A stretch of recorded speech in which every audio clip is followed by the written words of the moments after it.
महापुरुष कहते हैं कि सतयुग में ध्यान करने से मुक्ति मिलती थी और त्रेता युग में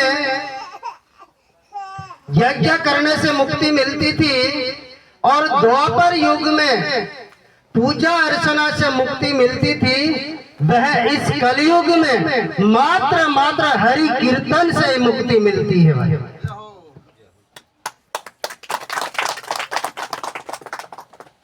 इसलिए कलयुग किसे कहते हैं? जहां पर अन्याय होता है, जहां अधर्म होता है, वहां कलयुग है। और जहां पर हरि कीर्तन होता है और जहां परमात्मा का नाम लिया जाता है, वहां पर आज भी सतयुग है।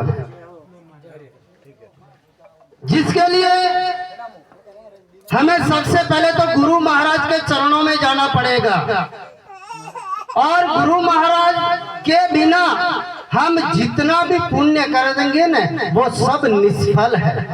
इसलिए महापुरुषों ने कहा है कि गुरु बिन ज्ञान ना उपजे, गुरु बिन मिटे ना भेद, गुरु बिन संशय ना मिटे, भले वाचो वेद पुराण। 4 वेद से शास्त्र 18 पुराण भले कंठस्थ कर लो, लेकिन गुरु के बिना सब निष्फल है।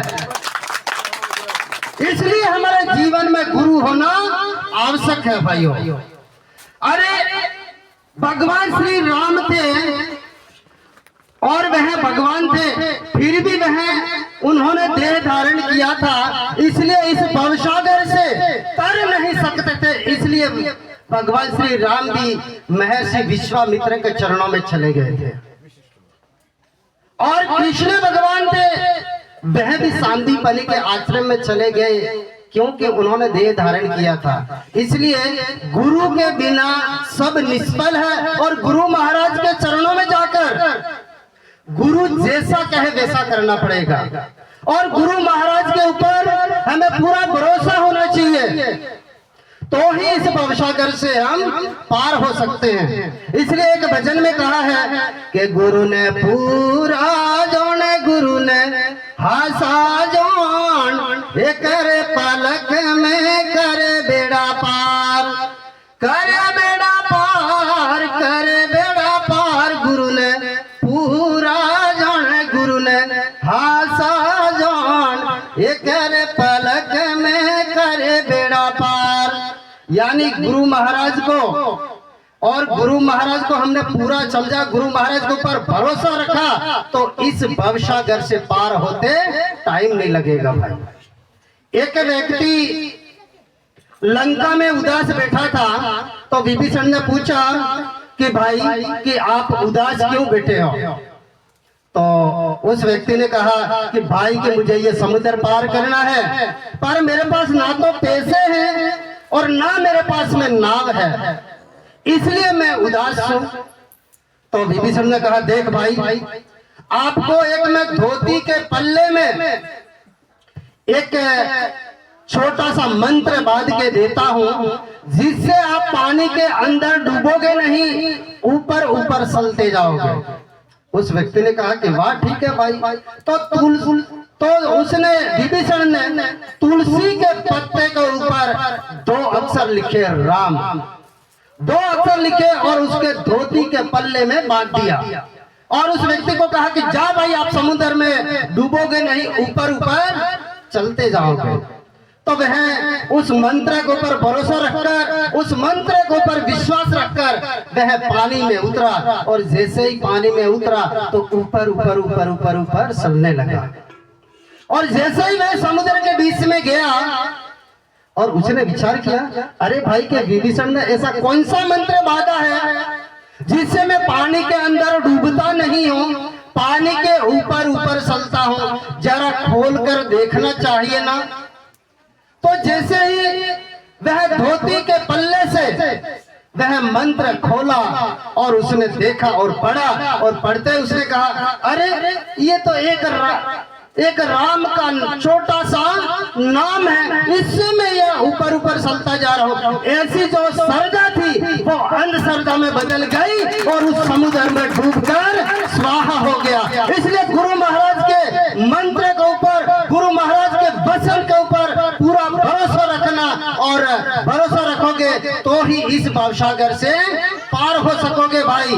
हाँ, और राम नाम में बहुत बड़ी शक्ति है भाई। जब तुलसीदास जंगल में जाकर राम नाम का जप कर रहा था, वहां पर जहां पर राम नाम का जप कर रहा था वहां भूतों का वास था। और कहते हैं, महापुरुष कहते हैं कि जहां पर राम नाम का जप होता है, जहां राम नाम लिया जाता है, वहां भूत प्रेत पास में आ नहीं सकते हैं। तो जंगल में जहां तुलसीदास जी राम नाम का जप कर रहे थे, वहां पर भूतों का वास था। और भूतों ने देखा कि अरे भाई कि यार अपने निवास पर ये राम नाम का कौन जप कर रहा है। तो दूर से ही भूतों ने आवाज लगाई कि अरे भाई कि आप कौन हो वहां पर जहां पर आप राम नाम का जप कर रहे हो।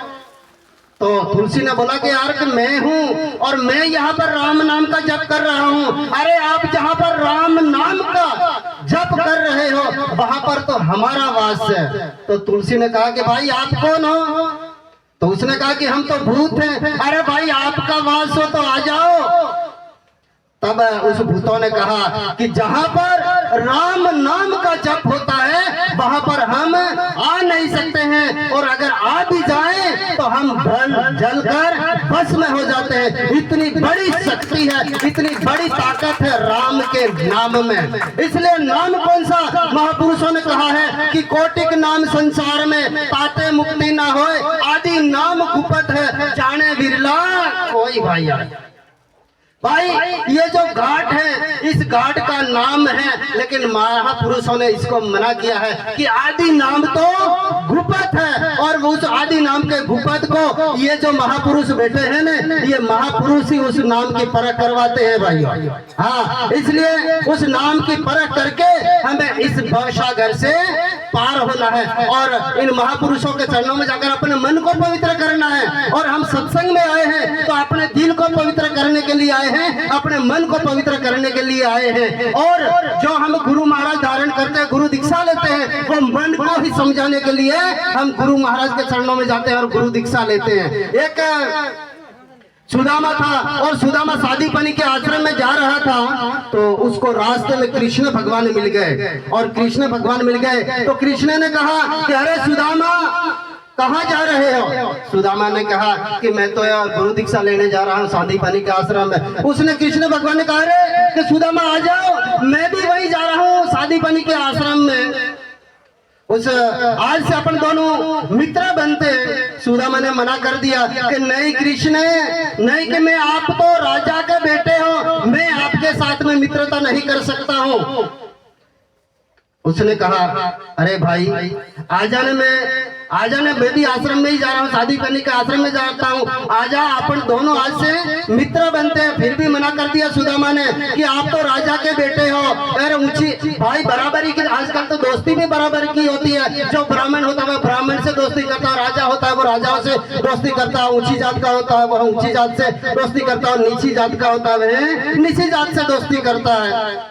उस समय कृष्ण भगवान ने कहा कि अरे सुदामा, मैं ना तो ऊंची जात वालों से दोस्ती करता हूँ, ना मैं नीची जाति वालों से मैं तो दोस्ती करता हूँ। जिनका मन पवित्र है और जिनका दिल पवित्र है उससे मैं तो मित्रता करता हूँ। इसी तरह से संतों भाइयों, गुरु महाराज के चरणों में जाकर अपने मन को पवित्र करना है, अपने दिल को पवित्र करना है। जब तक अपना मन पवित्र होगा न तो ही हम पिता परमेश्वर के धाम में जा सकते हैं। और पिता परमेश्वर के धाम में मात्र सुरता जाती है। यह सुरता आंख बिना पांख बिना मुख नारी, और वह सुरता नाभि में पड़ी हुई है। और नाभि दो प्रकार की है, एक तो देहिक की नाभि और एक ब्रह्मांड की नाभि। और ब्रह्मांड की नाभि में सुरता पड़ी है, पर जो सदगुरु का शब्द के साथ में मिलन करती है तो सुरता धीरे धीरे भमर गुफा होती हुई वह ऊपर चढ़ती है। और ऊपर चढ़कर जहाँ ब्रह्म में पहुंचती है और परमात्मा में विलीन हो जाती है। और फिर वहां रहकर नीचे वालों को देखती है और नीचे वालों को देख देखती है और वहां रहकर सुरता कहती है कि ऐसा देश दीवाना संतों, ऐसा देश दीवाना।